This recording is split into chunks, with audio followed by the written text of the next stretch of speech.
Ah.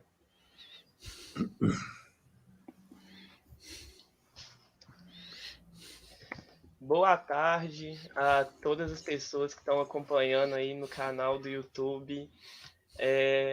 Nosso primeiro conversa, né, da quinta Semana Nacional de Arquivos. Boa tarde a todos que estão aí. Tem várias pessoas nos acompanhando. Se puderem aí, mandem no chat de onde vocês são, de onde vocês estão nos acompanhando, que a gente sabe que tem pessoas do Brasil inteiro nos vendo, né? Bom, hoje nós estamos dando início à quinta Semana Nacional de Arquivos, no caso, a programação do Arquivo Histórico da Câmara Municipal de Mariana. Eu me chamo Mauro César, sou estudante de História da UFOP e um dos bolsistas do arquivo.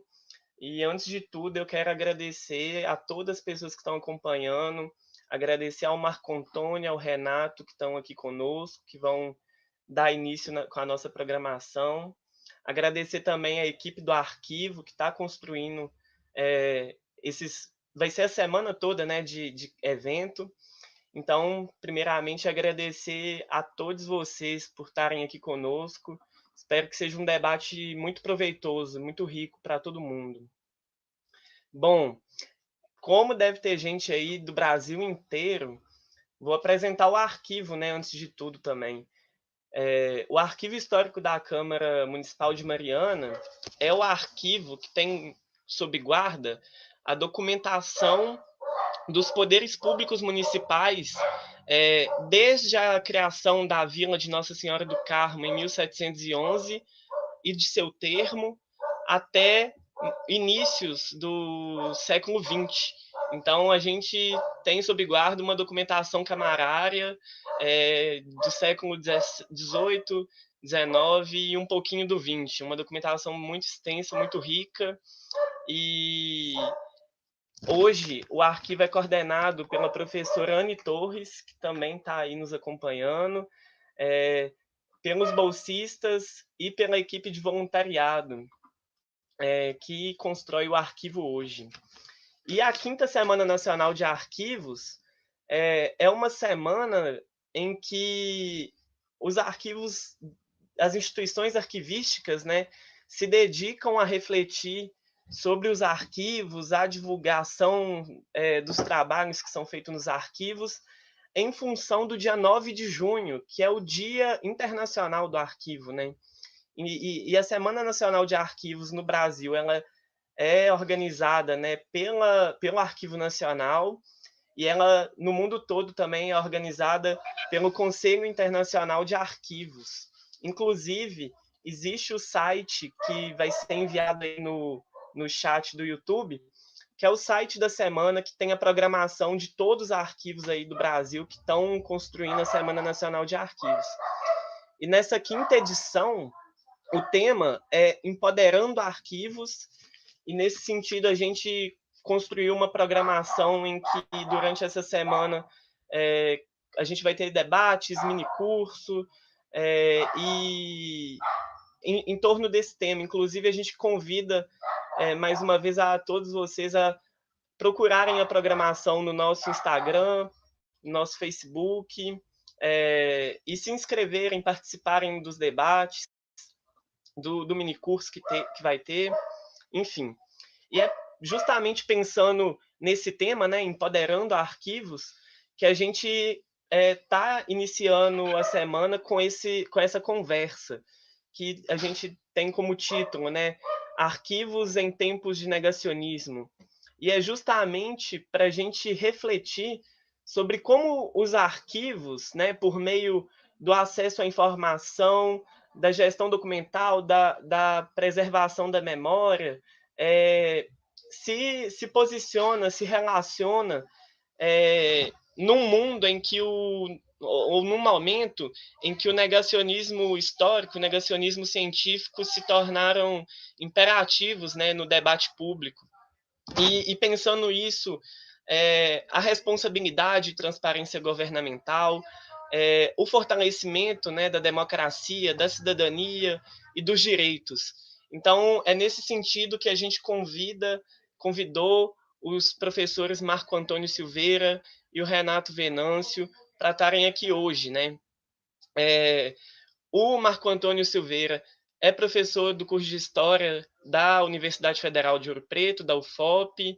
Ele coordenou o arquivo, né, o nosso arquivo, entre 2007 e 2010, e também compôs o grupo de trabalho da UFOP ligado à Comissão da Verdade de Minas Gerais, entre 2016 e 2018.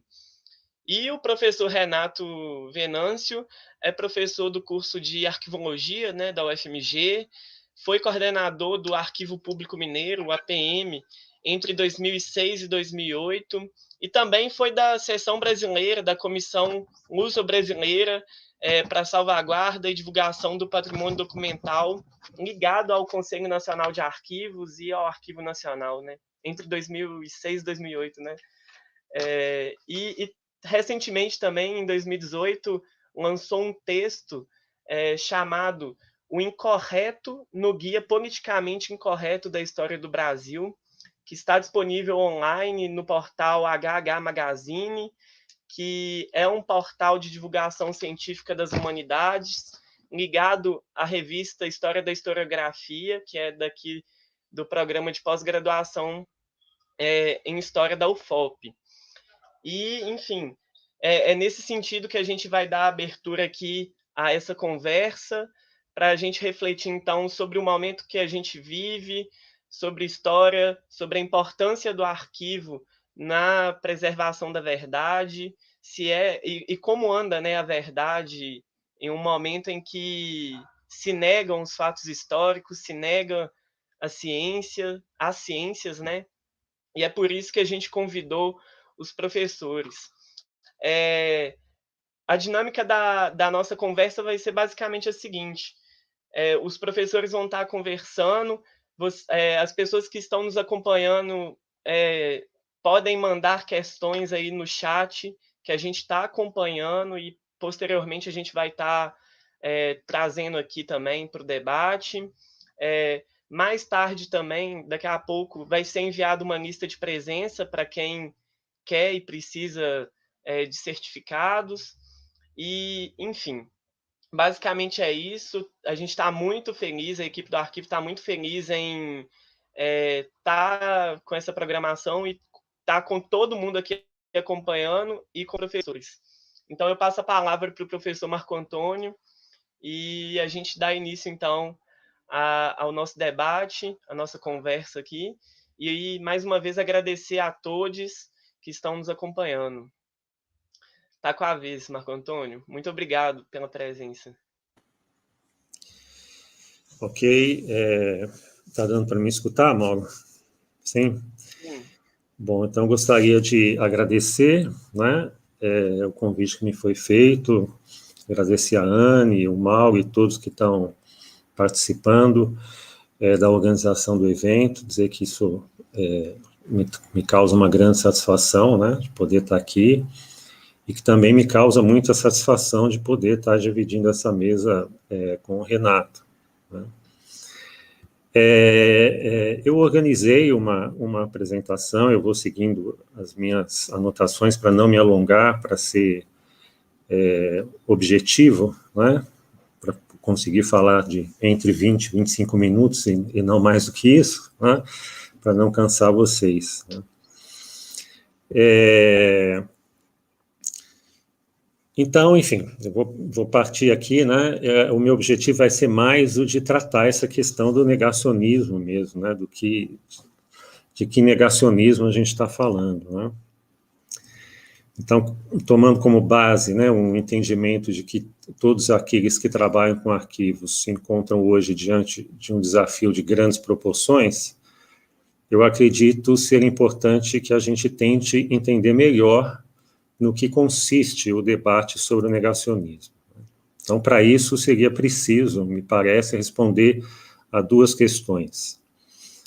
A primeira é a seguinte, né, partindo do pressuposto de que os negacionistas não negam apenas, mas também afirmam algo, o que afirmariam, então, os negacionistas? E a segunda questão seria a seguinte: e o que afirmam os que negam o negacionismo? Então, nesse bate-papo, eu desejo fazer algumas observações gerais apenas sobre a primeira pergunta, né, que é o que afirmam os negacionistas. Então, de início, seria preciso, né, circunscrever o negacionismo ao qual a gente se refere. Para isso, eu acho que o ponto de partida consiste num tema que é bastante conhecido e complexo, que é a crise da modernidade. Há todo um pensamento acadêmico voltado para essa questão e para os seus inúmeros desdobramentos. E os próprios conceitos de modernidade e pós-modernidade são sempre colocados à prova. No entanto, há também uma crítica à modernidade que se desenvolve geralmente fora dos circuitos acadêmicos e adotando um ponto de vista conservador e, por vezes, característico da extrema-direita. Então, devemos, me parece, formular um primeiro conjunto de perguntas, né, certamente paradoxal. O que afirmam os negacionistas? Quais seriam os fundamentos ideológicos ou, com muitas aspas aí, epistemológicos que defendem? Enfim, o que seria também, com muitas aspas, a teoria do conhecimento do negacionismo? Então, em parte, a resposta para essas perguntas podem ser encontradas no recente livro do antropólogo Benjamin Teitelbaum, que é o professor da Universidade de Colorado, livro que se intitula Guerra pela Eternidade, o retorno do tradicionalismo e a ascensão da direita populista. É um livro que eu li recentemente e que eu quis muito trazer para essa apresentação, porque ela me parece importante, uma obra importante. Trata-se de obra bastante fundamentada, tanto em leitura bibliográfica e de fontes, quanto em pesquisas, especialmente entrevistas e aquilo que talvez a gente possa chamar de trabalho de campo. O Teitelbaum, por exemplo, ele estava sentado à frente do Olavo de Carvalho na recepção que o Steve Bannon, o coordenador da campanha do Donald Trump em 2016, fez ao Olavo de Carvalho após a vitória do Bolsonaro em 2018. Então, o professor Teitelbaum traça interessantes perfis sobre a maneira de pensar desses dois personagens, do Bannon e do Olavo de Carvalho, bem como de um terceiro, o russo Alexander Dugin, cujas ideias, expostas em livros publicados em inglês, têm já há um bom tempo impactado o novo nacionalismo na Rússia e a administração do Vladimir Putin. Apesar de certas divergências, algumas importantes, esses três personagens, né, o Bannon, o Dugin e o Olavo, fazem parte de um movimento importante para a ascensão da extrema-direita, chamado a tradição ou o tradicionalismo, com T maiúsculo. Né? O Teitelbaum coloca com T maiúsculo e ele explica por quê.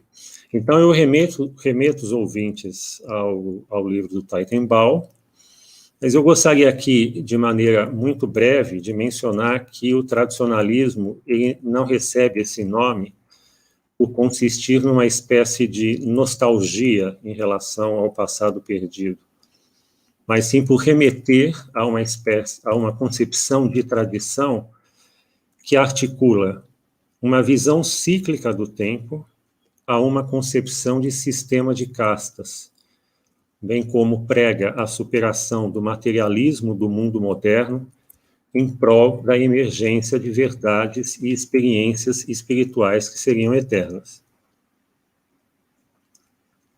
O tradicionalismo constitui, portanto, uma crítica à modernidade fundada no esotérico. Na verdade, deve-se aqui falar, ora em esotérico, com S, isto é, num conhecimento para iniciantes que se caracteriza por ser renegado pelo pensamento hegemônico e pela razão, e ora em esotérico com X, ou seja, o conjunto de símbolos e formas ritualísticas que dão exterioridade a esse conhecimento renegado. Há dois autores considerados fundamentais para pensadores de extrema-direita e tradicionalistas. O francês René Guénon, que nasceu em 1886 e morreu em 1951, e o italiano Julius Evola, que nasceu em 1898 e morreu em 1974. Este último, Evola, foi próximo do círculo fascista.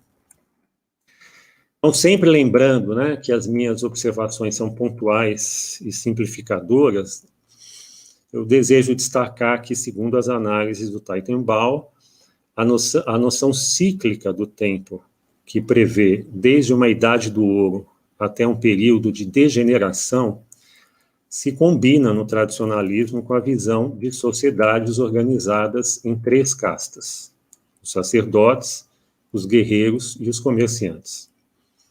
Há aqui uma apropriação particular do hinduísmo, né?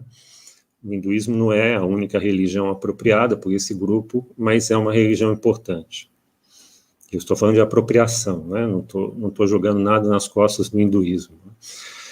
Assim, estamos vivendo ou estaríamos vivendo, né, segundo os tradicionalistas, uma era de degeneração comandada por comerciantes ou mesmo por escravos, isto é, por indivíduos que tendem a se preocupar estritamente com o corpo, ignorando qualquer valor espiritual e eterno. O avanço desse tipo de materialismo teria se dado de modo tão intenso a ponto de se tornar um fenômeno mundial. As consequências dessa universalização do apego material em detrimento da vida espiritual se expressariam também sob a forma de esvaziamento das experiências locais capazes de sustentar a tradição, bem como suas formas transcendentes e hierárquicas. Que locais seriam esses? A família, a tribo, a comunidade, a nação. Por isso, homens como Steve Bannon, Alexander Dugin e Olavo de Carvalho se opõem ao que denominam globalismo. Em outras palavras, eles fazem uma crítica de extrema-direita à globalização como parte da modernidade.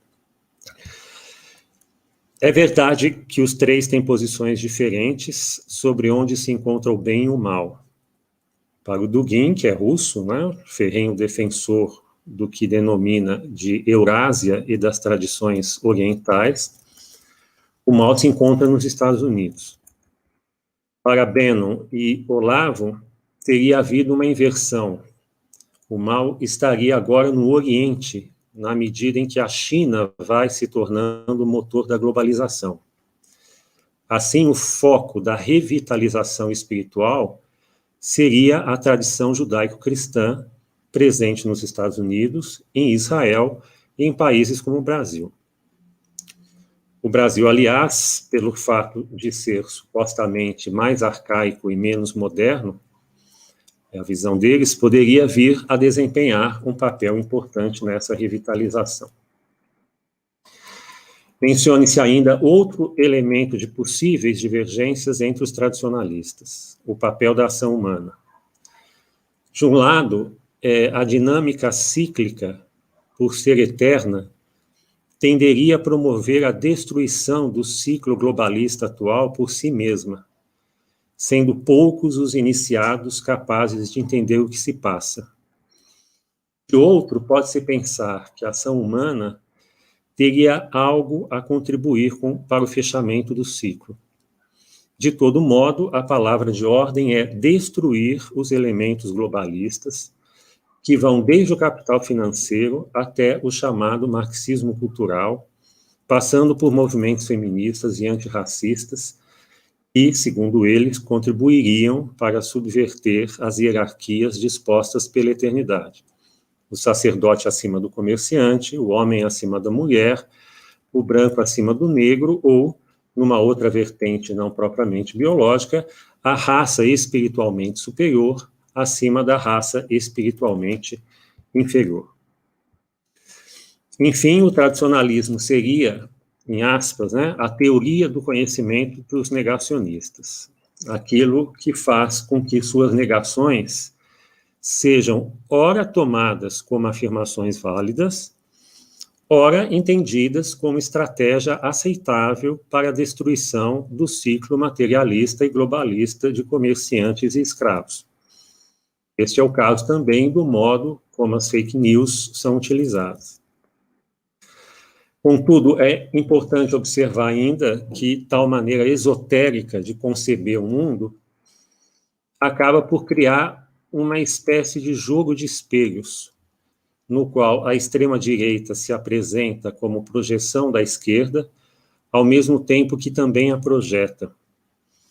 Se, por exemplo, a esquerda deseja escapar da armadilha de um presente distópico, a extrema-direita também lamenta a distopia e se vê em busca de uma transcendência, ou seja, do encontro com os valores espirituais que atuariam no sentido de destruir o ciclo globalista e alcançar uma idade de ouro em que sacerdotes governam e hierarquias naturais são reconstituídas. Se a esquerda se vê em luta contra formas hegemônicas de dominação, a extrema-direita se queixa de sua exclusão dos círculos acadêmicos e das instituições influentes em geral. A própria obsessão com o chamado marxismo cultural não é fortuita. Afinal, entre os tradicionalistas, há a convicção de que a luta não deve ser travada fundamentalmente no campo político, mas sim no cultural. E isto através da criação de meios alternativos que divulguem suas ideias. Além disso, para a extrema-direita, a adoção desses meios alternativos deve vir acompanhada, sempre que possível, do aparelhamento ou, em última análise, da destruição dos meios existentes, os quais estariam supostamente sob o controle da esquerda e de seus esforços de falseamento da realidade. O nome que os tradicionalistas dão a isso é metapolítica, como diz Teitelbaum, e sua fonte é inesperada, uma vez que se trata de apropriação das reflexões do filósofo marxista Antônio Gramsci, coetâneo de Guénon e Evola. Para que fique claro o meu ponto de vista, quando falo em jogo de espelhos, penso a metáfora como uma armadilha que a extrema-direita coloca para todos os que defendem a democracia, para que por esse caminho os seus membros, os membros da extrema-direita, podem dizer que todos os tipos de globalistas, desde o frankfurtiano Jürgen Habermas até o neoliberal austro-americano Friedrich Hayek, por exemplo, tendem a falsear a realidade, desprezar o tradicionalismo e criar teorias da conspiração. Segundo seu modo de ver, os acadêmicos, os profissionais atuantes nas instituições culturais, os de esquerda e mesmo seus críticos de direita passaram por uma lavagem cerebral. Não é preciso dizer, pois conhecemos bem a questão, que essa perspectiva se encaixa como uma luva no desejo juvenil de lutar contra o sistema. É, portanto, capaz de atrair seguidores ávidos por dominarem segredos que os demais desconhecem. Para os que acreditam na democracia, é uma desonestidade intelectual comparar um democrata, sejam quais forem seus pecados políticos, com um fascista. Porém, o jogo de espelhos possui a capacidade, em boa medida indesejada pela própria extrema-direita, de fazer com que muitos saiam a público para dizer que não apoiam nem bolsomínios, nem supostos delírios comunistas, apresentando o assim chamado centro como um lugar eticamente responsável, caracterizado pelo bom senso e associado a certo tipo de agenda liberal aparentemente óbvia, né? Claro que fazer uma referência aqui a Juliana Paz, mas não só a ela, mas enfim, né? Ela não se dá conta de que quando ela fala a linguagem do bolsonarismo, né? Mesmo quando ela diz que não é bolsominion. Imagino que muitos se perguntem se as observações feitas, né, até agora, de fato, explicariam o governo Bolsonaro. Me parece que sim, desde que consideremos que ele é o resultado de uma composição de solução complexa. tradicionalistas apoiados por milícias e certos grupos cristãos, militares, talvez ainda marcados pelo ideário positivista, que vê o tempo como progresso e não como ciclo esotérico, e neoliberais ligados ao mercado financeiro e a grandes monopólios de mídia, para os quais o antiglobalismo é o inverso de seus objetivos. Eu gostaria ainda, para finalizar, de citar um exemplo bem atual e ligado à nossa realidade. Em razão do noticiário sobre a existência de um gabinete paralelo que estaria aconselhando o presidente em questões relativas à pandemia, fiz uma rápida busca pelo nome de um professor universitário bastante conhecido por seus posicionamentos conservadores e membro do grupo bolsonarista Docentes pela Liberdade. Checando suas postagens no Twitter, deparei-me com um retweet de um fio publicado no dia 14 de maio último por um dos assessores do ex-ministro da Educação, Abraham Weintraub. Então, eu passo a ler o conteúdo desse retweet, né? do tweet, enfim, postado pelo assessor do Weintraub. Então, começo a ler o tweet, né? Ele diz: o socialista Saul Alinsky dizia que, abre aspas, o assunto nunca é o assunto sempre é a revolução, fecha aspas. E ele continua, ele, o autor da postagem. Ou seja, todo tema é usado ou torcido para avançar a agenda socialista. Eu acho um conceito interessante. Vou aplicá-lo em outra temática. Ele continua. Seja nos recentes ataques a Israel, seja na criminalidade crônica brasileira, seja na baderna que está tomando conta dos países ocidentais, o assunto não é o assunto. Todos esses problemas são facilmente solucionáveis. Então, por que não solucionamos? Porque o assunto é nossa fraqueza moral. A fraqueza que gera essas realidades. A fraqueza que nos permite conviver pacificamente com quem defende facínoras. A fraqueza com que permitimos ser desarmados, com que aceitamos proteger nossos inimigos ao invés de acabar com eles. A fraqueza que nos colocou em uma prisão mental onde certo e errado estão invertidos. A fraqueza que nos impede de fazer o que tem que ser feito. Todos sabem o que é que tem que ser feito. Só que preferimos fugir da responsabilidade e da realidade, achando que tudo só vai afetar o outro. Em última análise, a fraqueza espiritual é o que gera nossos problemas. Não há ato no mundo físico sem contraparte no mundo espiritual. Podemos fugir, mas a realidade sempre alcança. Consequências. E aí ele termina retomando a citação do Alinsky, mas modificando essa citação. O assunto nunca é o assunto. O assunto é sempre a moral da sociedade. Então, acaba o tweet, né? Então, embora se trate de assunto complexo, talvez tenhamos aqui um caminho para responder o que afirmam os negacionistas. Esse exemplo parece remeter a algumas das observações feitas há pouco, né? O autor da postagem parte de uma reflexão feita por Saul Alinsky, um socialista nascido em Chicago, onde também nasceu Obama, por exemplo, e que se dedicou à organização de comunidades pobres e compostas por afro-americanos. Alinsky foi alvo de um estudo acadêmico realizado em 1969 por Hillary Clinton, intitulado Há apenas a luta, uma análise do modelo de Alinsky.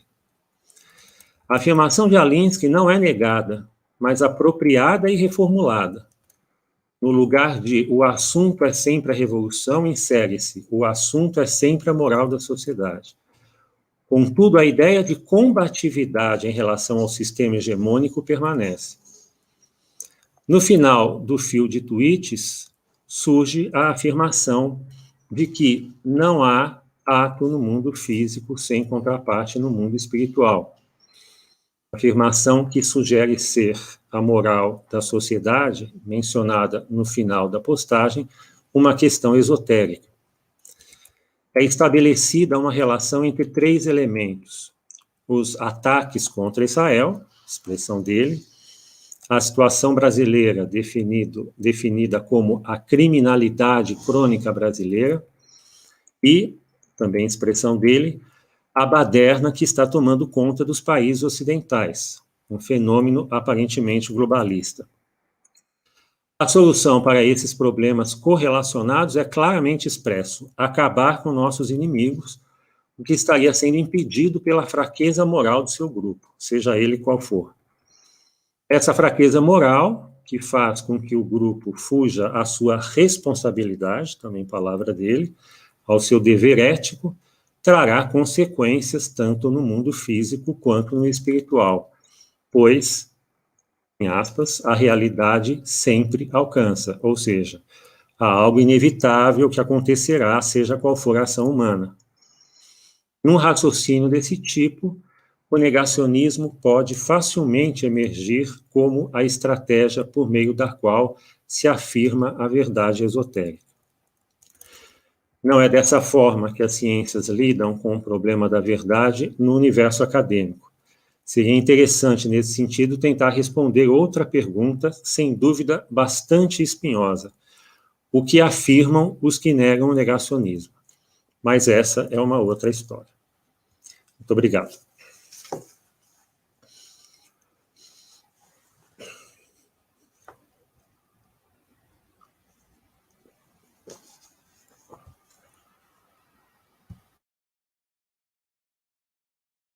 Obrigado, Marco Antônio. Muito obrigado pela fala. É muito completa, né? Analisar teoricamente assim o que fundamenta, né? O que querem afirmar, quem está negando, né? A história e a ciência. E eu passo a palavra para o Renato para já dar continuidade na conversa. Fica à vontade, Renato.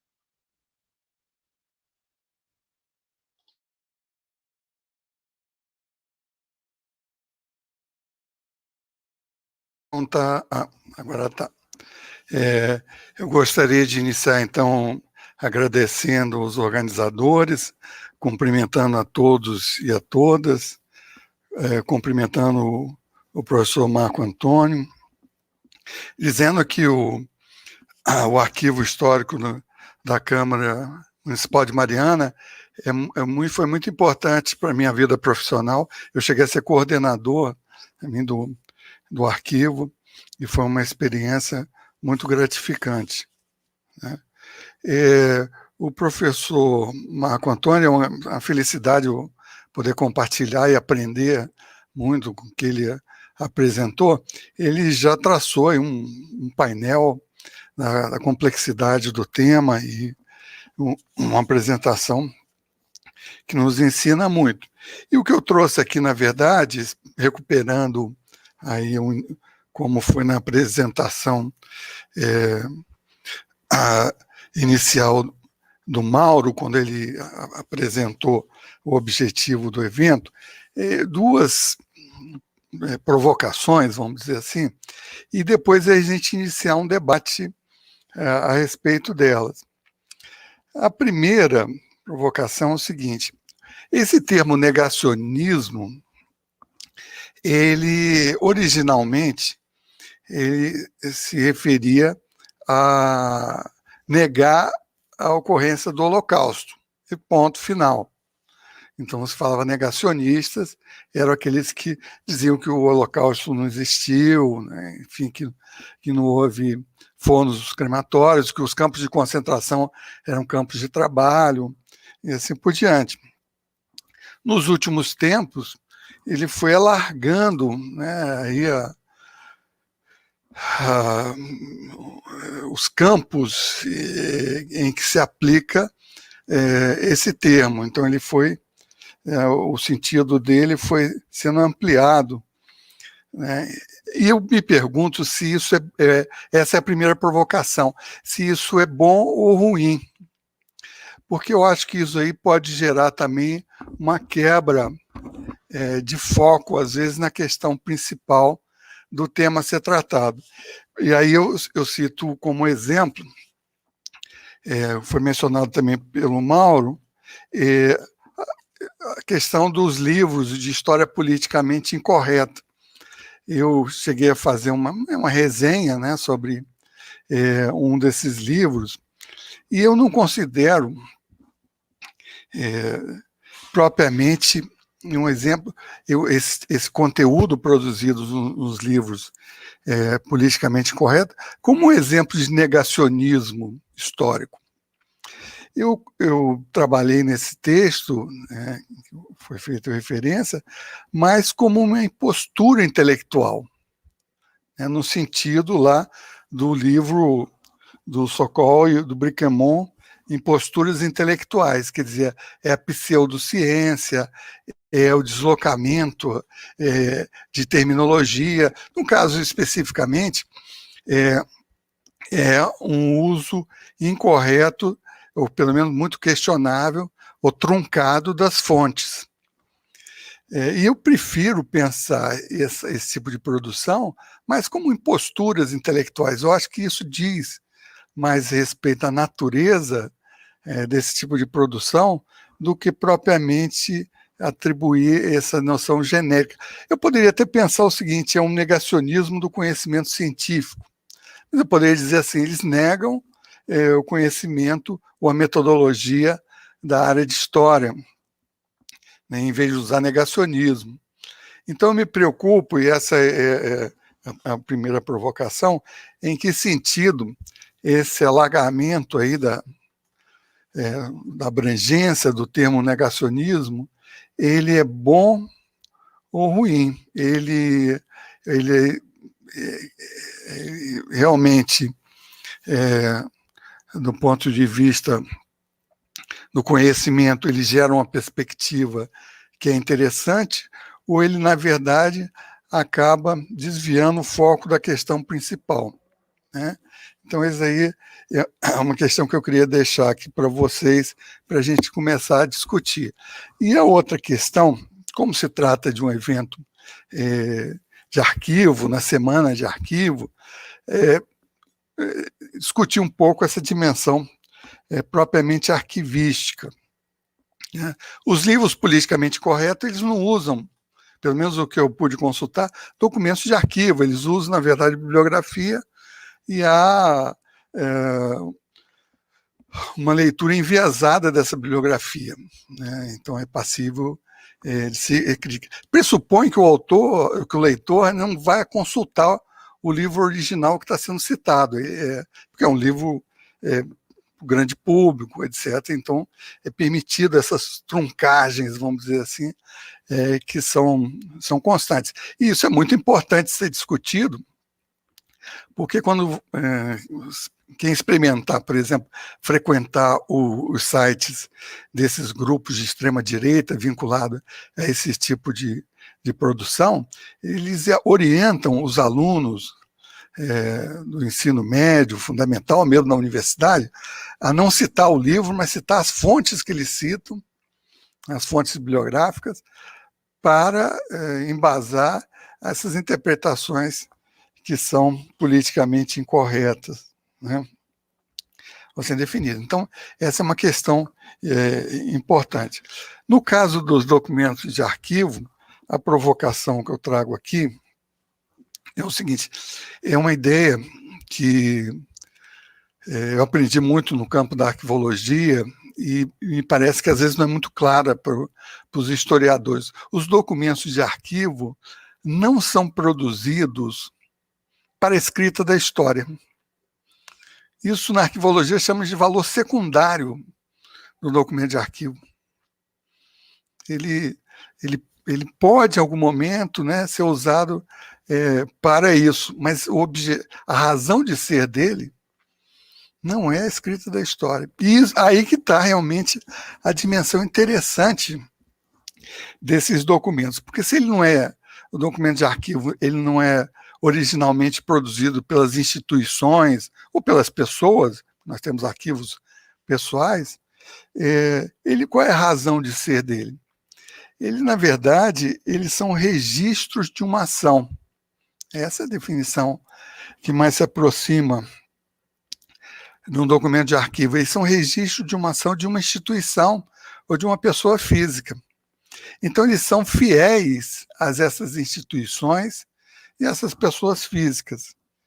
Né? Então, ele não é feito para a posteridade, mas sim para o controle das instituições em relação às suas atividades e ações, né? O resultado, né, dessas atividades e ações. Então, a mesma coisa para as pessoas, né, físicas, vamos dizer assim, né, nós temos vários documentos que a gente não planejou ter, né, isso foi consequência da nossa existência.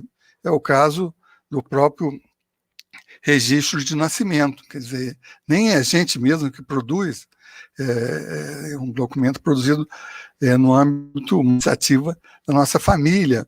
E por aí vai, a gente acumula ao longo da existência, né, uma série de registros de nossas atividades intelectuais, educacionais, esportivas, de lazer, como, né, no caso do colecionismo individual, no campo da saúde. Né? Então, tudo isso é produzido e recebido, né, em função da gente estar exercendo atividades de vida social, atividades de vida familiar e assim por diante. Né? Então, essa dimensão, vamos dizer assim, involuntária da produção de acumulação de documentos por instituições e pessoas físicas, e essa fidelidade que ele tem ao titular, que torna o documento de arquivo uma fonte muito especial, né, porque ela é também atribuição de responsabilidade. Então, através dos documentos de arquivo, você atribui responsabilidades no presente ou no passado. O Mauro mencionou a gestão de documentos, justamente a gestão de documentos é para lidar com os documentos que estão sendo produzidos hoje, documentos correntes, como se diz, arquivo corrente, para garantir a eficaz recuperação da informação neles contidos, para atribuir responsabilidades aos gestores públicos. Então, por isso que fala-se, né, que a gestão de documentos é um dos pilares da transparência do Estado, ou das instituições em geral, né, sejam elas públicas ou privadas. Então, essa é a segunda provocação, essa ideia, né, dessa natureza do documento de arquivo, que não é necessariamente ligada ao fazer do historiador, mas sim essa dinâmica institucional. Né? Então, agora, só para encerrar aí essas duas questões provocativas que estou lançando, aí eu retorno à questão do Holocausto. Quer dizer, quando você vai discutir, ou a historiografia discute a questão do Holocausto, não se trata simplesmente de uma discussão factual.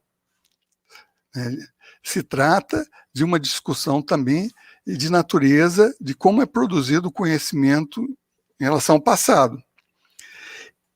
E os documentos que permitiram, né, você invalidar as interpretações negacionistas em relação ao Holocausto são os documentos produzidos pelas próprias instituições nazistas.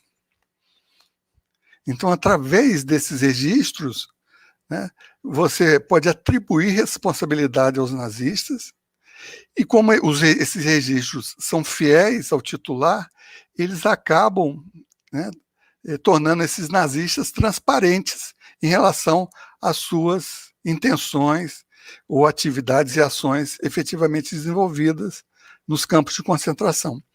E aí, quando eu falo os documentos de arquivo, aí independe de espécie, de tipo, nós estamos falando de documentos não só textuais, mas também documentos de outra natureza. No caso especificamente do Holocausto, em grande parte, são os documentos de arquitetura que permitiram desmentir os negacionistas e mostrar que aqueles ambientes criados nos campos de concentração só podem ser interpretados a partir dos documentos arquitetônicos como, né, espaços construídos para servirem de câmara de gás, por exemplo, pela conformação arquitetônica registrada nesses documentos, produzido e acumulado por instituições nazistas.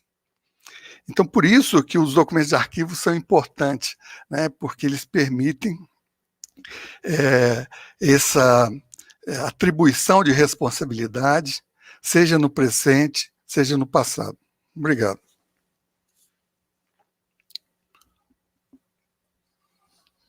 Muito obrigado também, Renato, pela contribuição. E muito interessante justamente o que você colocou, primeiro, não questionando, mas ampliando ou sendo mais fiel ao que, de fato, a não desviar o foco, né, do negacionismo, e sobre essa questão que você falou, que eu achei muito interessante, sobre a visão do historiador, da historiadora e do arquivista, né, que, enfim, a gente sabe que são visões diferentes, né, ciências diferentes, e enfim, sua contribuição vem muito para complementar, Obrigado. eu acho, a discussão. A gente agradece muito, e uma coisa que eu pequei foi que no início eu esqueci de falar que você coordenou o arquivo, né? Você coordenou o arquivo antes do Marco Antônio, inclusive, né? Então, hoje a gente está aqui em casa, né? Estamos resgatando aí os nossos ex-coordenadores para o debate. Lembrando aí para o pessoal que está nos acompanhando, que quiser mandar pergunta, tem algumas questões que a gente vai colocar aqui para vocês dois discutirem, mas eu quero agradecer novamente as diversas pessoas que estão acompanhando. Tem gente de Sergipe, Goiás, Rio de Janeiro, Espírito Santo, Minas, São Paulo, Bahia, Pará, enfim, isso dos que falaram, né? Imagino que tem mais aí. Então a gente agradece muito que a gente está conseguindo levar o arquivo, essa discussão aqui do arquivo da Câmara de Mariana para diversos outros lugares. Eu vou ler algumas questões e aí vocês ficam à vontade para comentarem. Uma primeira questão que chegou foi do Luiz Gustavo da Silva.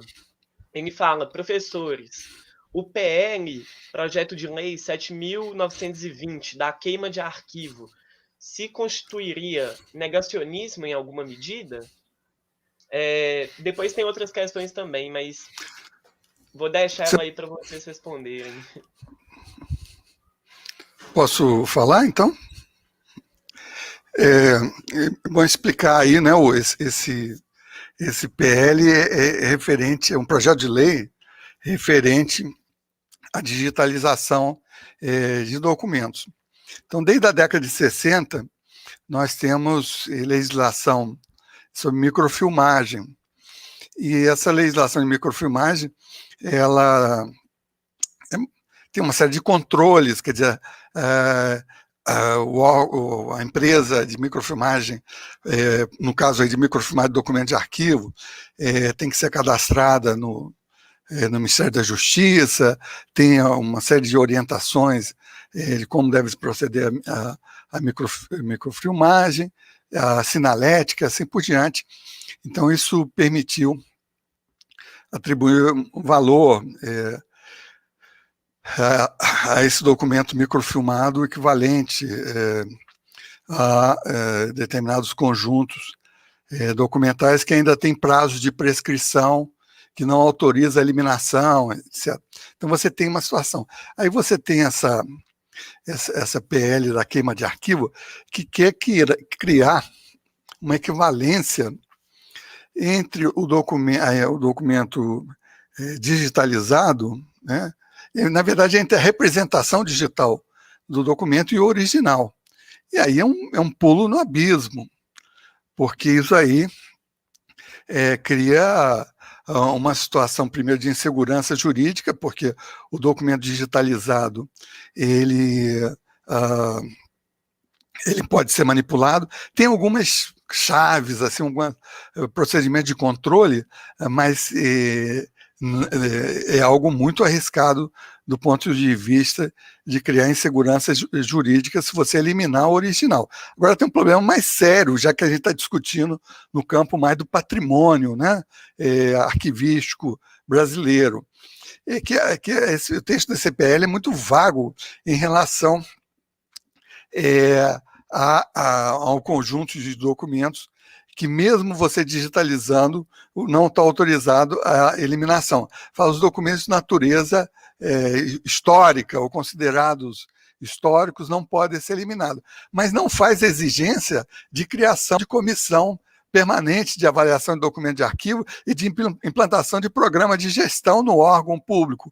Então, pode ficar essa decisão sob a alçada do gestor do momento. E ele pode considerar, por exemplo, documento de valor histórico, os documentos que os historiadores chamam de anedóticos, porque tem assinatura de alguma celebridade, por exemplo, e eliminando todos os documentos que registram as práticas dos grupos populares, né? Porque ele vai achar que não tem valor, porque não envolve nenhuma celebridade, por exemplo. Então, nós estamos produzindo um vácuo, vamos dizer assim, estamos com esse risco desse PL. Na verdade, a situação está muito complicada, Luiz Gustavo, por o seguinte: a Lei de Liberdade Econômica também criou, embora diga respeito, é de 2019, né? Essa lei mencione empresas privadas, mas ela abre a brecha também para órgãos públicos eventualmente digitalizar e eliminar o original. Eu acho que é o seguinte: você pode falar negacionismo no sentido que eu falei, amplo, né?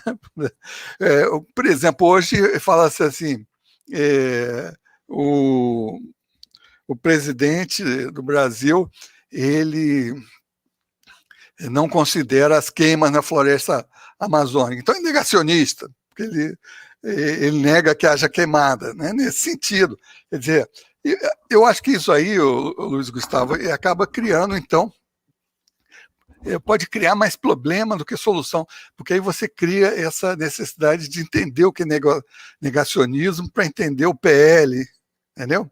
Então é melhor falar o que é o PL, é a destruição do patrimônio arquivístico brasileiro, né, pelo menos no século XXI, porque tem muita documentação que não foi recolhida ao Arquivo Nacional, pensando aí na Administração Pública Federal, né? E essa documentação, às vezes, de 100 anos atrás, não foi recolhida ainda. E aí isso aí vai ser o quê? Vai ser digitalizado e vai... Além disso, os custos para manutenção desses grandes conjuntos digitalizados é imenso. Além disso, você vai digitalizar de forma selvagem, porque não condiciona a existência de programas de gestão no órgão para autorizar a digitalização e eliminar o original. Então é um caos completo isso aí, mas eu acho que é melhor falar diretamente, em vez de criar essa curva aí, não é negacionista e tal, e falar que é a PL da queima de arquivo, é um nome melhor do que negacionismo.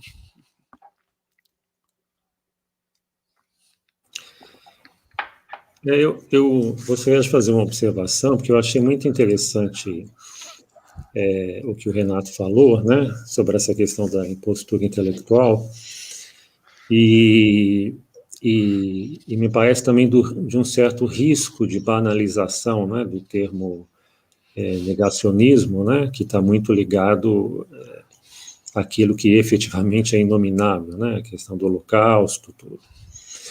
Agora, eu fiquei pensando, Renato, né, a partir dessa sua colocação, né, então, por que o termo negacionismo aparece neste contexto que nós estamos vivendo, né?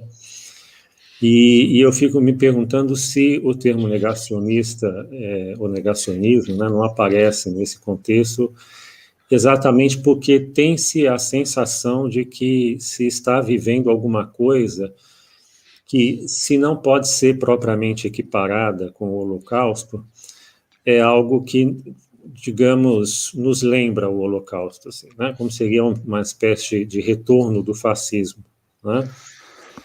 E aí, nesse sentido, talvez essas imposturas intelectuais, eu achei muito bacana, né? Isso que você colocou, né? Acho que o termo é um termo muito adequado, né?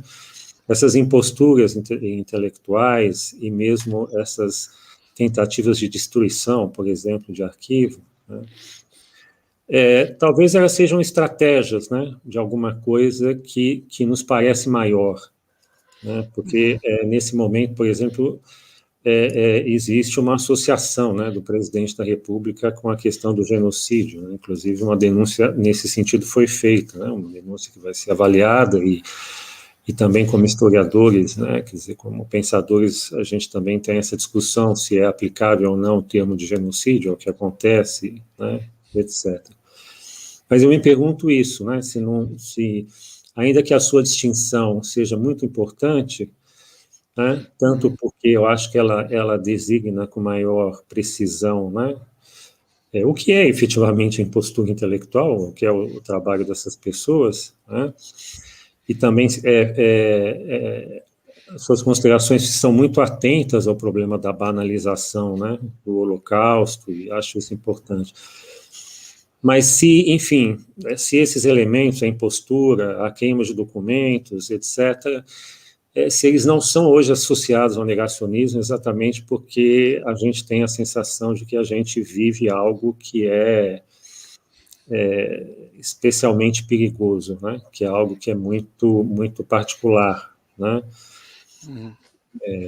Na nossa história. Não sei, Bem, hoje já tem historiadores que são especialistas, né, não só do negacionismo clássico, vamos dizer assim, que vem daí da Segunda Guerra Mundial, mas também da evolução, da apropriação desse termo, da ampliação de sentido. Então, eu não sou propriamente um especialista. O que eu posso dizer é o seguinte, eu acompanho aí o Marco Napolitano, por exemplo, né, as apresentações dele, e me parece o seguinte, tem uma questão que eu acho que é muito importante, que é o outro lado aí do negacionismo. A gente fala negacionismo como tem grupos organizados, estruturados, com recursos financeiros, que organizam eventos que produzem publicações, até mesmo periódicos, dedicados a fazer essa difusão dessas ideias negacionistas. Então, eu acho que isso aí começou provavelmente em grupos neonazistas e foi se expandindo para as outras áreas. Então, eu acho que é uma outra vertente que a gente deve considerar sempre. Quer dizer, há negacionismo, nesse sentido mais amplo, mas quando há toda essa estrutura por trás, né, de financiamento, Então, aí nesse sentido, quando a gente pensa em empresa, Brasil Paralelo, por exemplo, é uma empresa, né? Então é algo que não é uma postagem eventual na internet por uma pessoa que não entendeu bem a leitura de algum texto, etc., e acabou difundindo uma ideia negacionista. Então acho que tem que fazer essa diferenciação, que eu acho que é importante, né? E outra coisa também, em relação a essa questão dos negacionistas, é o seguinte, é que me parece que o termo foi muito apropriado na área científica. Então, existe aí por exemplo, a questão da Terra plana, né? Permitiu muito a difusão desse termo negacionismo para os que defendem que a Terra é plana. Ou então, a negação do aquecimento global. Acho que foi um momento de popularização do termo. Então, isso vem de outras áreas, não propriamente do campo historiográfico, da história, ou mesmo das ciências sociais. Então, eu acho que talvez grupos da área de ciência ressignificaram esse termo negacionismo, né? tendo em vista a popularização dessas ideias que contrariam, enfim, evidências científicas disponíveis já há bastante tempo. Muito bom. O melhor de tudo é que de uma pergunta surgem outras, né? Surgem outros questionamentos. E tem mais alguns aqui no chat. Inclusive, o Luiz Gustavo, que fez essa primeira pergunta, está agradecendo e reforçando a importância de se situar o conceito no século XX e se atentar à ressignificação intencional ou não do termo. E aí, nós temos uma outra pergunta, que é do Diógenes Calado. Que estratégias o professor de história pode adotar para inibir o negacionismo a partir da sala de aula na educação básica? Questão também complicada aí para a gente, né? O que eu acho que a história como um todo tem pensado, né? O que vai fazer diante disso, principalmente na sala de aula. Fiquem à vontade também para comentarem como quiser.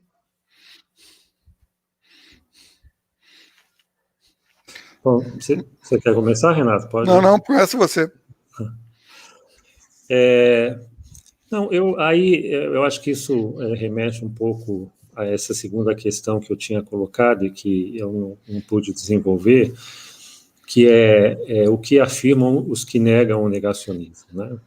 Quer dizer, o que nós afirmamos, ou o que as ciências afirmam, né? Eu acho que essa última observação do Renato sobre a ressignificação do termo por parte das ciências, né? E claro, né? Não só as ciências humanas, eu acho isso muito importante também, né?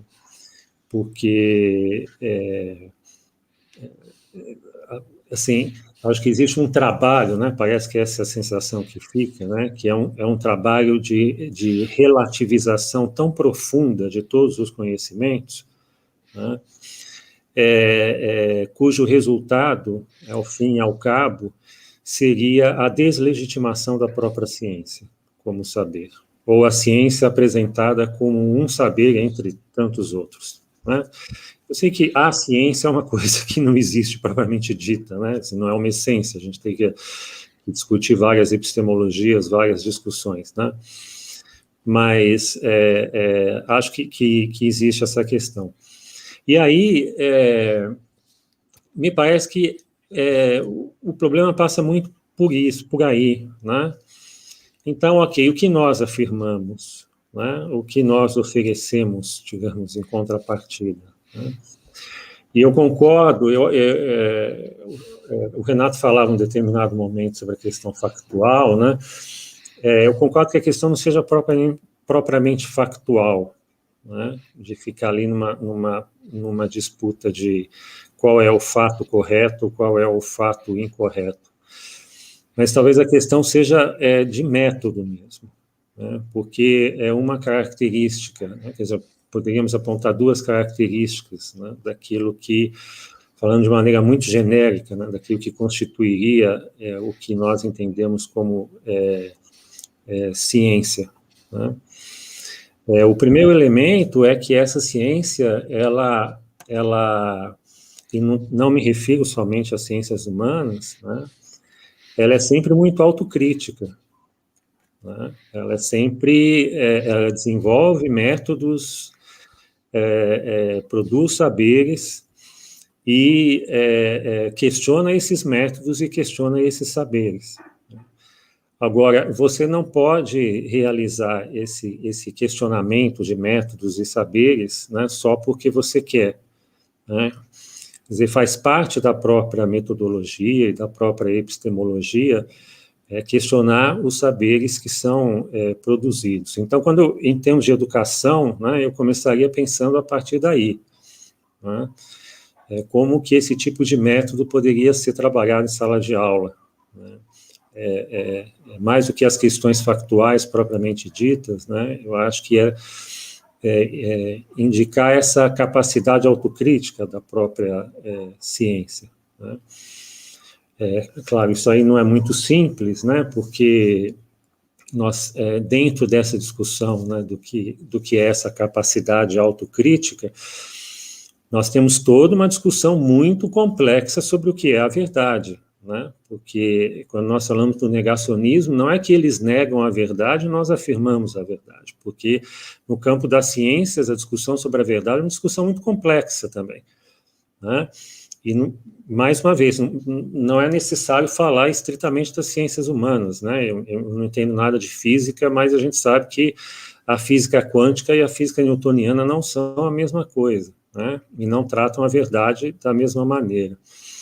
Mas, de qualquer forma, eu acho que essa dimensão do método é fundamental, né? Porque isso diferencia, né, as chamadas ciências daquilo, do modo, né, de pensar ou de organizar as informações, ou desse pensamento impostor, né, ou mesmo desse pensamento esotérico que eu mencionava. E esse é um segundo aspecto que eu acho que é importante, né?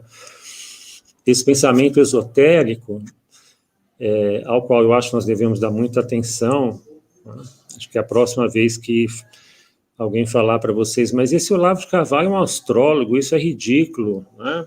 Aí vocês dizem, não, é isso que é o fundamental, né? É ele ser um astrólogo, né? Me parece que aí a gente tem uma coisa muito importante, né, que diz sobre, digamos, o conhecimento que ele produz. Mas, como se trata de um conhecimento que se pretende esotérico, etc., ele lida muito com abstrações, né? Então, nos parece absolutamente incompreensível uma figura como Ernesto Araújo e as políticas que ele adota, mas a verdade é que, se há uma coisa que se pode fazer dentro desse campo esotérico, né, dessa associação aí dessa produção de um conhecimento à la Olavo de Carvalho, é você vincular esse conhecimento às questões geopolíticas, né? Porque esse conhecimento esotérico ele é muito aberto a abstrações de todos os tipos, né? E quando você pega abstrações de todos os tipos e vai pensar, né, a geopolítica, realmente o resultado disso é muito perigoso, né? É muito arriscado, né? No caso da política externa brasileira, a gente vê coisas, né, incríveis, né, que aconteceram, né, de posturas absurdas, mas o cara é um antiglobalista, né? Então ele acha que realmente é isso, que tem que se aproximar dos Estados Unidos, que tem que ser herdeiro, que tem que ser comparsa fiel dos Estados Unidos, que a China é o grande mal, né? Ele está pensando em termos de grandes abstrações. Esse é o setor que normalmente é chamado de ideológico, né? E tem uma questão, né, que eu acho que é muito importante, né, e que vem de leituras, inclusive de a Hannah Arendt falava isso, né, que a gente nunca deve amar abstrações, né, a gente deve amar pessoas, né, porque o amor a abstrações é muito perigoso, né, quando você ama uma abstração que é a pátria, né, mas o que é a pátria? A pátria pode ser tanta coisa, né, mas em nome da pátria eu posso cometer os maiores terrores, né, do mundo. Então, eu mencionaria esses dois aspectos, né, que no caso da educação, que é pensar do ponto de vista metodológico, né, do método da epistemologia, né, o que é a ciência e essa dimensão crítica e autocrítica, né, do conhecimento, e, de outro lado, isso, né, de um pensamento que fuja dessas abstrações que não se fundamentam em nada, né, que vão se tornando esotéricas, que, em última análise, remetem a uma transcendência que é Deus, que são ciclos, que são, enfim, verdades eternas, etc.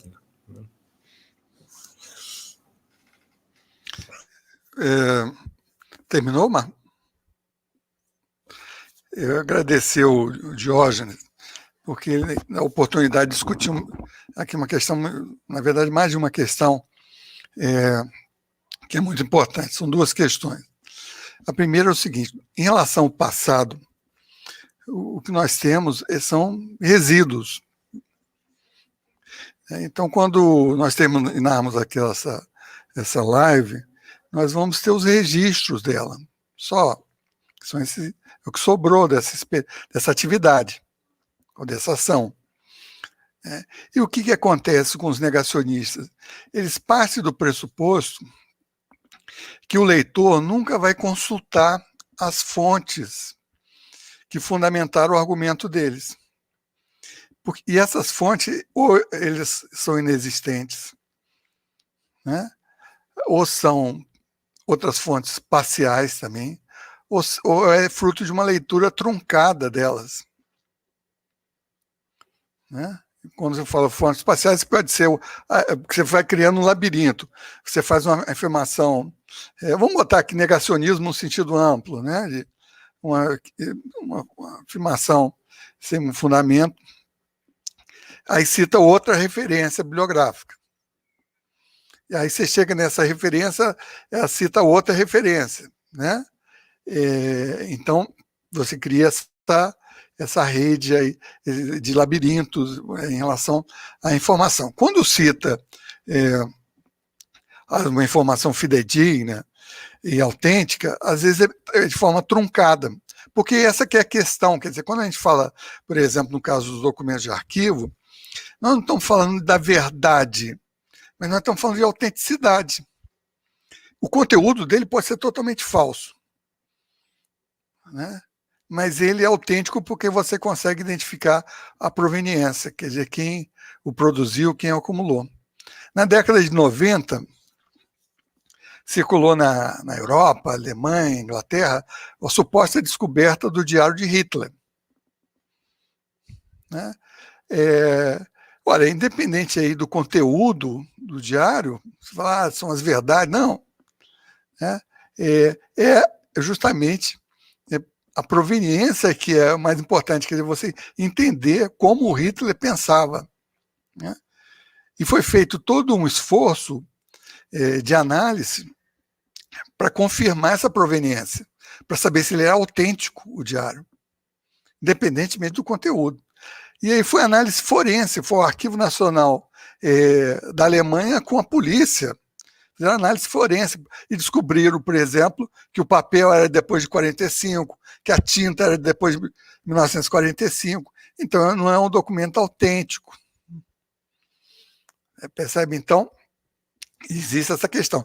Então, quando se deparar na sala de aula com informações, eu tenho notícias que crianças já de 10, 12 anos repetindo aí essas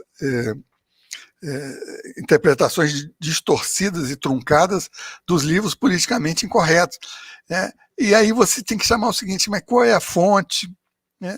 Eu sei que é difícil problematizar isso aí, mas se você for consultar a fonte dessa afirmação, você vai com certeza perceber que é uma leitura truncada desse material que permite aquela afirmação. Então, é preciso estar atento a isso aí, né? Essa questão desse uso truncado, porque quem escreve texto negacionista parte do pressuposto que os leitores não vão consultar o original. E a outra questão que é importante é o seguinte, eu acho que isso divide a comunidade de historiadores, que é o seguinte, o fato de você considerar um autor negacionista como um interlocutor, não é, de certa maneira, agregar prestígio acadêmico, né, a esse autor, né? Então seria ignorá-los, né? Ignorar essa produção, por exemplo, politicamente incorreta, porque, de certa maneira, você atribui um certo status de um tipo de conhecimento que vale a pena ser discutido na universidade. Então, você ignora. né? Eu acho, quando essa postura ela não é única, né? Há visões diferentes, mas esse tipo de postura desconhece que esse conhecimento já está na rua, já está na calçada, já está mobilizando as pessoas.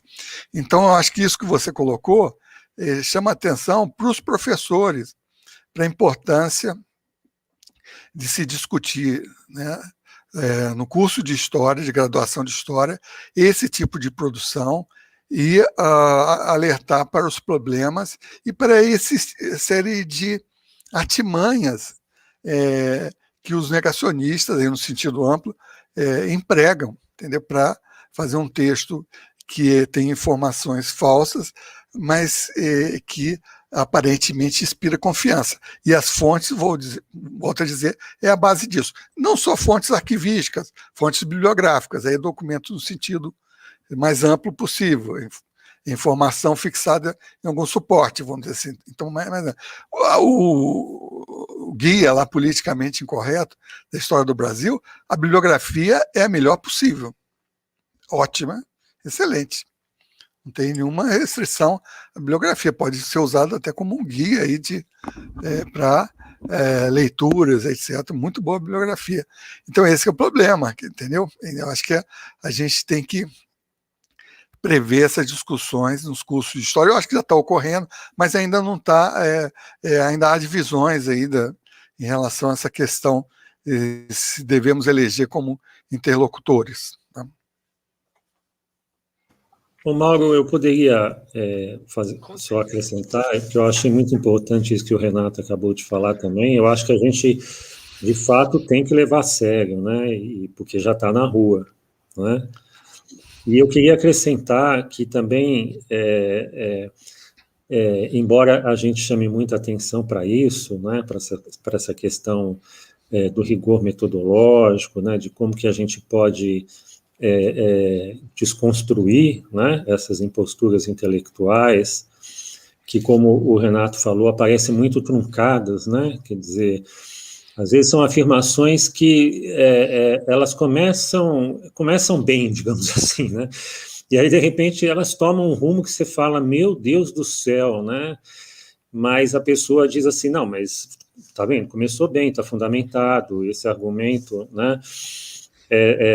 Tem alguns argumentos que, por mais frágeis que parecem, eles são engenhosos ou relativamente engenhosos, são imposturas engenhosamente organizadas, né? Pois eu só queria acrescentar que também, embora a gente destaque essa dimensão epistemológica, metodológica, né? Existe algo que é também da ordem do afeto, que a gente não pode ignorar, né? Porque foi o que a gente viu, né, por exemplo, em 2018, não só em 2018, né, todo esse processo, né? Eu me lembro de uma aluna, por exemplo, né, quando a gente estava na mesa lá na UFOP conversando sobre essa história do Vai para Cuba, e da aluna dizendo, indignada, né, assustada, falando assim, mas o meu pai falou isso para mim, né? Vai para Cuba, minha filha. Né? Então, existe alguma coisa que é da ordem do afeto, existe uma mobilização de afetos, né? E eu acho que, de alguma maneira, a gente precisa também saber lidar com isso também, né? Porque, digamos, os fascistas sabem lidar muito bem com isso, né? E tem outras questões também, né, que eu vi pessoas diferentes, né, falando sobre isso, pesquisadores diferentes falando sobre isso, né, dizer, por que eu vou acreditar em você em vez de acreditar no WhatsApp que foi enviado pelo meu marido, ou que foi enviado pelo meu irmão, né, ou por que eu vou acreditar em você em vez de acreditar no pastor, por exemplo, né? Porque há todo um trabalho de deslegitimação também das pessoas que estão nas instituições científicas ou nas instituições relacionadas à produção de informação, produção de conhecimento, etc. Né? E essa deslegitimação é isso, ao mesmo tempo que vai havendo uma relativização é paradoxal o termo, vai havendo uma relativização absoluta do conhecimento, né, de forma que, em alguma medida, né, num certo limite, aquilo que um cientista fala, né, pode ter o mesmo peso que o Osmar Terra Plana fala, né, ao mesmo tempo vai havendo uma deslegitimação das pessoas que ocupam esses lugares institucionais, né. Esse livro do Teitelbaum é interessante porque ele menciona, por exemplo, que esse Dugin, esse russo, né, ele cita o Heidegger nos livros dele. Ele é um leitor do Heidegger, né? Ele cita o Heidegger. Ele faz referência à antropologia anglo-saxã, que foi muito importante, né? Por exemplo, hoje, quando a gente diz, né, que quando a gente vai analisar uma sociedade indígena, que a gente não pode reduzir essa sociedade indígena ao que nós somos, porque uma sociedade não é reduzível a outra, né? Bom, isso se deve muito à antropologia, né? E essa antropologia anglo-saxã foi importante. Ele cita isso, esse Dugin, né? Cita os autores pós-estruturalistas. Só que ele faz uma apropriação, né, que é uma apropriação que vai ser a seguinte: olha, de fato, tudo é relativo mesmo, né? Veja, a antropologia já nos mostrou que tudo é relativo, né? Que não existe a verdade. Então, é um direito de cada nação viver a sua verdade, de cada povo viver a sua verdade, de cada família viver a sua verdade, né? Então, me parece que esse tipo de pensamento tradicionalista também nos coloca questões que são muito espinhosas, né? Porque a maneira como nós lidamos com o problema da verdade é muito complexa mesmo, né? É sempre muito complexa. Mas eu queria destacar principalmente aí essa questão do afeto, né? Da dimensão do afeto, que também é muito importante no campo da educação, né? Eu acho que tem outra dimensão aí importante, eu concordo com o Marco Antônio, mas eu queria acrescentar uma outra dimensão, que é o seguinte: isso é muito presente nessa produção politicamente incorreta, que é o seguinte: é uma espécie de desencargo de consciência, porque se você considera que houve genocídio indígena, isso pesa na consciência. Mas você fala, não, eles se mestiçaram todos, não houve. Ou então, se você fala que o tráfico internacional de escravo foi organizado por potências europeias, é uma coisa. Outra coisa é falar, não, foram os próprios africanos que organizaram esse tráfico. Alivia a consciência de culpa, o remorso, né, o peso aí da história. Então, é uma das razões da eficácia desse tipo de produção, né, que ela traz de bandeja essa dimensão. Então, eu acho que é algo a ser considerado nesse campo dos sentimentos também. Desculpa, Mauro, eu não quero, a gente fica, eu e o Renato, batendo bola, eu sei que tem gente que vai me perguntar, mas só para completar, quer dizer, isso me faz lembrar, Renato, inclusive essa questão, né, do crime ambiental, né, de Bento Rodrigues, enfim, de Brumadinho, né, mas no caso de Mariana a gente viveu, né, para a gente ver como que existe uma abertura para isso que você acabou de dizer, né, uma abertura para esse tipo de discurso, que é o discurso do desencargo, né? Porque a primeira reação é uma reação de indignação, porque a destruição de Bento Rodrigues, da bacia do Rio Doce, etc.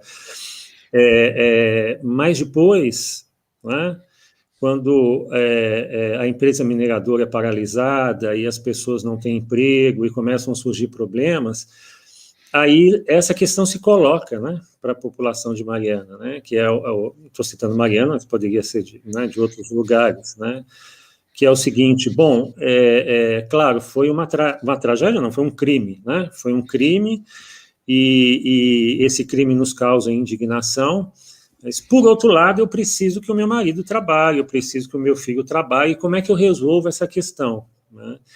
E a melhor maneira de resolver isso é você culpabilizar a vítima, né?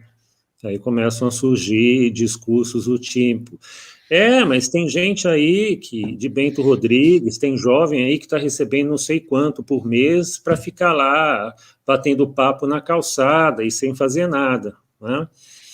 Então, me parece que existe sempre uma abertura, né, para esse tipo de discurso de desencargo de consciência, né? Não, eu tô achando interessantíssimo, porque durante essa pergunta que foi feita sobre ensino de história, vieram várias outras questões também no chat, mas infelizmente, pelo tempo, a gente não consegue debater todas, mas eu vou tentar aqui passar por cima de algumas para a gente caminhar para a conclusão da nossa conversa. Mas, por exemplo, acho que, inclusive, algumas perguntas foram respondidas ao longo dessas reflexões que surgiram, né? Um comentário que foi feito sobre... quer ver? Só um minutinho. Sobre como... por exemplo, o termo negacionismo não seria positivamente operativo em temas como escravidão e ditadura, que dentro da história talvez faça mais sentido, né? Seja, não perde tanto o foco, né? Vocês comentaram um pouco sobre isso. Uma outra questão que também surgiu e que logo um de vocês comentou que foi sobre os negacionistas em relação à história, as interpretações da história não dizem o que eles gostariam que dissessem, né? Que tem a ver com esse remorso, com essa crise na consciência que acaba tendo. Teve um comentário também falando sobre como os próprios estudantes temem, né? Têm medo da crítica ao conhecimento científico, né? No sentido de dar munição ao inimigo, enfim. Enfim, alguns outros comentários que foram surgindo durante as falas. A gente agradece também a interação de todo mundo. Infelizmente, pela questão do tempo, a gente caminha para a conclusão desse debate, dessa conversa, que foi muito bom, foi muito rico. A gente, enfim, lembrando que vai ficar salvo aqui esse vídeo, então no YouTube a gente volta para poder rever quando a gente quiser e divulgar também para as pessoas que não puderam acompanhar. Aproveito também aqui para convidar todo mundo que ainda está acompanhando para ver a programação de amanhã. Amanhã vai ter um mini curso de introdução à paleografia. Na quarta, na quinta e na sexta também vão ter outras conversas, outros debates.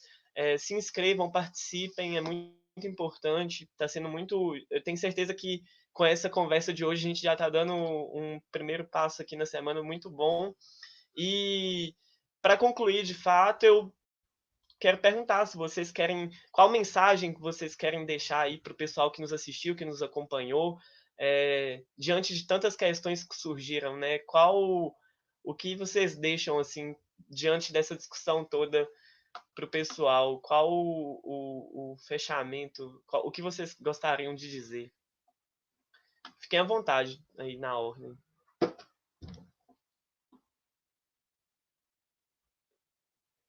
Você quer... Só um minutinho. Pode começar, Renato. Ah, tá. Não, eu queria agradecer e falar aí da importância desse tipo de debate e falar também que aprendi muito hoje com a apresentação do Marco Antônio. E só para não deixar as perguntas aí sem resposta, eu queria fazer um comentário sobre essa questão do negacionismo e escravidão, que justamente é um exemplo dos riscos que a gente tem de generalizar esse termo, porque pelo menos nos autor da história politicamente incorreta no Brasil, ele em lives, ele fala assim, não, no livro eu não nego que que não tenha existido escravidão. Percebe? Então, de fato, ele não nega, ele parte que a escravidão existiu. Então, mas a interpretação sobre a escravidão apresenta problemas quando comparado às fontes, né? E são interpretações que causam, porque é o seguinte, essas interpretações não é só um debate intelectual, elas causam danos em termos de políticas públicas, porque como ela esvazia a importância dos atores históricos, você esvazia também as políticas de reparação. Então, muito do que foi dito de forma preconceituosa pelas altas autoridades da República a respeito dos quilombolas, está lá, tem raiz nesse tipo de produção. Né? Então, uma vez mais, agradecer a possibilidade de conversar com vocês hoje. Eu também queria agradecer mais uma vez o convite e também dizer que aprendi muito com a fala do Renato, as questões, as provocações, né, que o Renato fez, principalmente em torno desse conceito de negacionismo, né, da possibilidade de uma analisação. Acho isso realmente muito importante. Agora, me parece que existe, né, talvez, para além da questão do negacionismo, né, talvez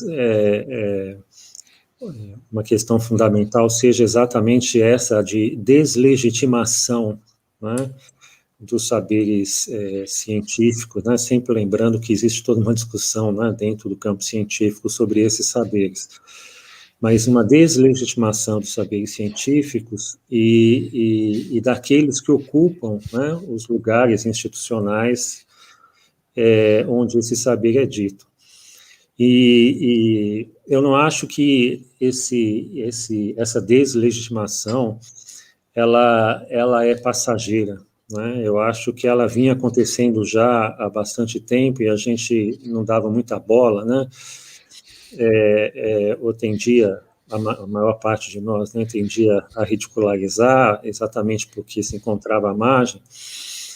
Mas eu acho que, independentemente do que vai acontecer em termos eleitorais, é um movimento que veio para ficar um tempo aí, pelo menos, né? E acho que a gente tem que estar muito atento a isso, né? E nesse sentido, eu gostaria também de relacionar essa deslegitimação, né, com a renitência, né, do presidente Bolsonaro, né? Porque muitas vezes nós achamos que não, né, agora acabou, ele não será capaz de dar um passo além, e ele sempre dá um passo além, né? E ainda que ele entre em conflito, claro, né, quer dizer, aí uma composição, ele faz concessões a grupos neoliberais, de outro lado, grupos neoliberais não se sentem mais representados por ele em certas circunstâncias, porque acham que ele ficou contraproducente, mas o conflito com o exército, né, eu acho que chama muito a atenção. Então, essa renitência, né, quer dizer, a gente tem aí quase 500 mil mortes, né, por causa da Covid, e ele traz, por exemplo, a Copa América, né. Isso não se dá porque ele é um cabeça dura ou porque ele é um tapado, exatamente, né? Isso se dá por isso, né? Porque para ele poder deslegitimar, né, esses conhecimentos estabelecidos, científicos, sejam eles quais forem, né? Ou mesmo certas concepções políticas que não são caras, né? É preciso que ele sempre afirme, né, as concepções dele, né? Então, a gente pode dizer, bom, mas existe aí uma estratégia que, acima de tudo, é eleitoral, porque ele quer uma imunização de rebanho logo, para que ele possa recuperar a economia e vencer em 2022. Não me parece que seja só isso, né? Me parece que esse é um trabalho organizado, sistematizado, né? As fake news, elas trabalham muito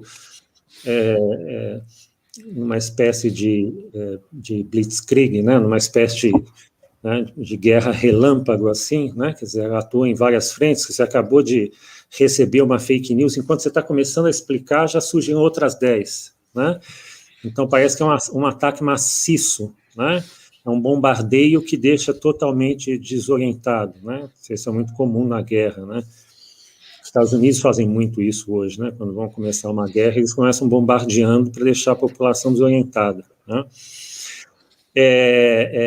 Então, me parece que no caso da Covid, da atitude da presidência da República e do gabinete paralelo, enfim, é um trabalho de desorientação também nesse sentido, né? De deslegitimação de determinados saberes e de determinados valores que são importantes para nós. Obrigado. É isso, né? Não, o negacionismo e, enfim, tudo isso, além de ser uma impostura intelectual, é um projeto de fato, né? Para ser assim, né? As pessoas, quem opera isso quer que seja assim. Então a gente precisa também dar respostas à altura e vai ser uma luta constante, né? Não vai ser tão simples assim como fazer uma fake news, né? Vai ser uma luta aí histórica para nós. Mas mais uma vez eu agradeço a todos que participaram, que acompanharam, que nos assistiram. Convido novamente para acompanharem o restante da programação durante a semana. Em nome de toda a equipe, da coordenadora, dos bolsistas, dos voluntários, agradeço ao Renato, ao Marco Antônio e a todo mundo. Amanhã terá o minicurso de paleografia às 5 horas. Ele não vai ser aqui no YouTube, né? Vai ser no Google Meet, porque vai ter uma outra dinâmica. Mas, enfim, vai ser um evento também muito importante. E é só agradecimento mesmo. Uma boa noite a todo mundo. E nossa semana aí segue também. Obrigado.